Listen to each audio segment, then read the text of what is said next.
Point number 7. اچھا جی، پھر اتنے بڑے بڑے بزرگ پاگل تھے جو یہ نہیں کرتے تھے. یہ آخری اربا. اب اس میں قرآن کی آیتیں پڑھنا شروع کروں گا. قیامت دن بزرگوں کے ساتھ کیا ہونا ہے جن کی وجہ سے لوگ گمراہ ہوئے. سورہ احزاب کا آخری رکوع پڑھیں. اللہ تعالیٰ فرماتا ہے کہ دوست کی پھر اس وقت کہیں گے اللہ ہمارے بزرگوں اور ہمارے ان بڑوں کو دگنا عذاب دے جن کی وجہ سے ہم گمراہ ہوئے تھے. اور سورہ حامی میں سجدہ میں آتا ہے اللہ ہمارے بزرگوں کو ایک دفعہ ہمارے حوالے کر دے، ہم ان کو اپنے پاؤں کے نیچے روندیں گے، ان کی وجہ سے ہم گمراہ ہوئے. اور میرے ایک دوست نے بڑی پیاری بات کی. وہ کہتا ہے ہمارا تو دنیا میں ہی غصہ ہے، آخرت میں تو ہوگا. جب ہم کتاب و سنت کے منہج پہ آئے تو ہمیں ادھر بھی غصہ آتا ہے، یار ہمارے مولویوں میں اتنا پال کیا ان کو لتر مارنے چاہیے. واقعی یہ قرآن کی آیت ٹھیک ہے کہ قیامت الدین سورہ حامی میں سجدہ میں آتا ہے، لوگ کہیں گے اللہ ہمارے بزرگوں کو ہمارے حوالے کر، ہم ان کو پاؤں کے نیچے روندیں، جنوں کو بھی اور انسانوں کو بھی جنہوں نے ہمیں گمراہ کیا تھا، کہ ہم ان کی تاکہ یہ اسفلین میں سے ہو جائے. وَلِعَاذُ بِاللَّهِ تَعَالَى. کیا امام حنیفہ رحمۃ اللہ علیہ کی نماز نہیں ہوتی تھی؟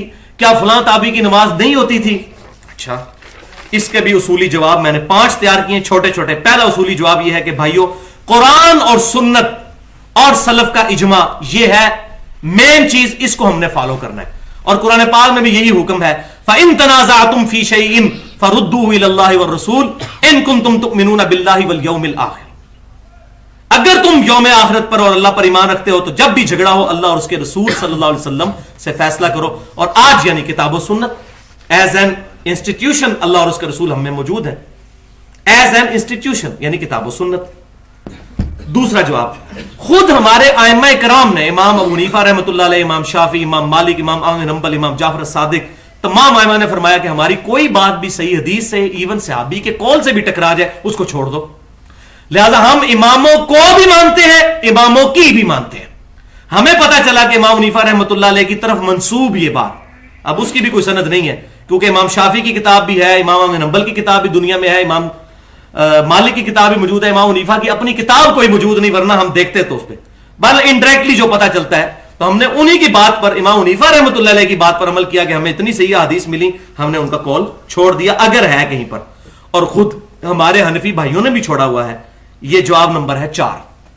3 مسئلے خود احناف نے چھوڑ دیے امام حنیفہ رحمۃ اللہ علیہ کے. نمبر 1، اور یہ مسئلے کہاں ہیں؟ فتاوی المگیریہ میں، در مختار میں اور الموطا امام محمد میں، جو امام ابو حنیفہ کے شاگرد تھے، کہ امام حنیفہ رحمۃ اللہ علیہ مدینے کو حرم نہیں مانتے تھے، لیکن الحمدللہ آج تمام احناف مدینے کو حرم مانتے ہیں. بخاری اور مسلم میں 50 حدیثیں ہیں فضائل مدینہ پہ اور اس کے حرم ہونے پر. دوسرا مسئلہ، شوال کے 6 روزوں کو وہ بدعت کہتے تھے. اور یہ خالی امام حنیفہ نہیں ہے، امام مالک بھی الموطا امام مالک میں لکھتے ہیں کہ میں نے اہل مدینہ میں سے کسی کو یہ روزے رکھتے ہوئے نہیں دیکھا. اب ان سے بھی بات چھپی رہے گی. حالانکہ بخاری شریف کو چھوڑ کر باقی 5 کتابیں کتب ستہ کی، صحیح مسلم، سنن ابی داؤد، ترمذی، نسائی، ابن ماجہ میں حدیث ہے جس نے رمضان کے بعد شوال کے 6 روزے رکھے گویا کہ اس نے پورے سال کے روزے، پوری زندگی کے روزے رکھے اگر وہ ہمیشہ رکھتا ہے. اور الحمدللہ میں جب بریلوی تھا اس وقت بھی رکھتا تھا، سارے بریلوی رکھتے ہیں شوال کے 6 روزے. تو امام حنیفہ رحمۃ اللہ علیہ کا یہ قول انہوں نے چھوڑ دیا. تیسرا، وہ عقیقے کو بدعت کہتے تھے اور زمانہ جاہلیت کی رسم مانتے تھے، لیکن الحمدللہ بریلوی ہوں، دیوبندی ہوں، اہل حدیث ہوں، آج سب عقیقہ کرتے ہیں. بخاری میں پورا چیپٹر ہے کتاب العقیقہ کے بارے میں، جامعہ ترمذی میں، سنن ابی داؤد میں. میں نے ڈیٹیل کے ساتھ قربانی والے لیکچر میں بتایا کہ میں امام حنیفہ رحمۃ اللہ علیہ ہوں یا کوئی بھی بڑا امام ہو، میں اس کی جوتیوں کے خاک کے برابر بھی نہیں ہوں، لیکن ہم کسی بھی بزرگ کو پروفٹ کے درجے پر فائز نہیں کر سکتے. لا ترفعوا اصواتکم فوق صوت النبی. اگر نبی صلی اللہ علیہ وسلم کی آواز سے آواز بلند کرنے پر اعمال اکارت ہو جائیں گے سیدنا ابو بکر اور عمر کے، کیونکہ بخاری میں یہ آیت ان کے بارے میں نازل ہوئی تھی. حضور سے بدتمیزی نہیں کی، آپس میں لڑ پڑے تھے حضور کی موجودگی میں صلی اللہ علیہ وسلم، اور آوازیں بلند ہو گئی. اللہ نے فرمایا آواز بلند کی اعمال اکارت ہو جائیں گے اور تمہیں خبر بھی نہیں ہوگی، یعنی توبہ کی بھی توفیق نہیں ملے گی. خبر ہی نہیں ہوگی تو توبہ کیسے ہوگی؟ تو جو بندہ حضور صلی اللہ علیہ وسلم کے فرمان کے مقابلے پر کہے کہ ہمارے فلاں بزرگ نے، ہمارے فلاں امام نے کہہ دیا، تو ہم یہی تو پھر رونا روتے ہیں. ہم کیوں اپنے آپ کو کہتے ہیں ہم محمدی ہیں؟ جب یہ لوگ اپنے آپ کو حنفی، شافعی، مالکی، حنبلی کہیں گے تو ہم اپنے آپ کو محمدی کہیں. ان اماموں نے نہیں کہا. اور یہ میرا چیلنج ہے، قرآن میں، حدیث میں یا کسی امام کے قول میں دکھا دیں ضعیف سند سے بھی کسی امام نے کہا کہ میری تقلید کرو. یہ تو اصل بیماری ہے خود. اور یہ بھی یاد رکھیں کہ امام شافعی، امام احمد بن حنبل اور امام مالک یہ رفع الیدین کرتے تھے. اگر کوئی کہنا میں اس لیے رفع الیدین کرتا ہوں کہ یہ امام کرتے تھے، تو اس کا رفع الیدین بھی زیرو سے ضرب ہے. جب تک اپنی نسبت کو امام کائنات صلی اللہ علیہ وسلم سے مضبوط نہیں کرے گا. ہمیں شافیوں کی نماز بھی کوئی نہیں چاہیے جب تک وہ یہ نہیں کہتے کہ میں نبی صلی اللہ علیہ وسلم کی وجہ سے یہ نماز پڑھتا ہوں. یہ بات بالکل کلیئر ہے، کیونکہ قیامت والے دن ہمیں یہ نہیں پوچھا جانا کہ آپ نے امام حنیفہ کے پیچھے چلے تھے یا امام شافعی کے پیچھے یا امام مالک. ہمیں ایک بندے کی اطاعت کے بارے میں پوچھا جائے گا، وہ امام کائنات صلی اللہ علیہ وسلم کی اطاعت ہے.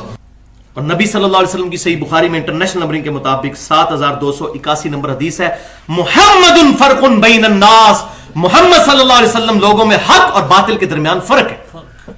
فرق، قرآن بھی الفرقان، نبی صلی اللہ علیہ وسلم بھی الفرقان. الحمدللہ. تو بھائیو 99% محدثین، اور یہ بھی میں احتیاطاً کہہ رہا ہوں، ویسے کہنا چاہیے 99.99% محدثین، تابعین، صحابہ تو 100%، سب کے سب اس طریقے سے نماز پڑھتے ہیں. اب احتیاط کس کے اندر ہے؟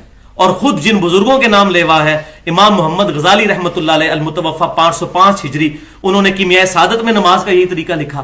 شیخ عبد القادر جیلانی رحمۃ اللہ علیہ المتوفا 571 ہجری، انہوں نے غنیۃ الطالبین میں نماز کا طریقہ یہی لکھا. بریلوی، دیوبندی، اہل حدیث سب نے ترجمے چھاپے ہوئے ہیں، وہ خود پڑھ سکتے ہیں.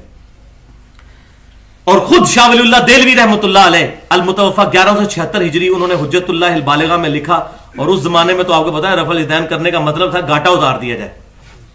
تو انہوں نے ڈرتے ڈرتے ایک جملہ لکھا کہ رفع الیدین کرنے والے مجھے نہ کرنے والوں سے زیادہ محبوب ہیں، کیونکہ یہ احادیث بڑی مضبوط ہیں.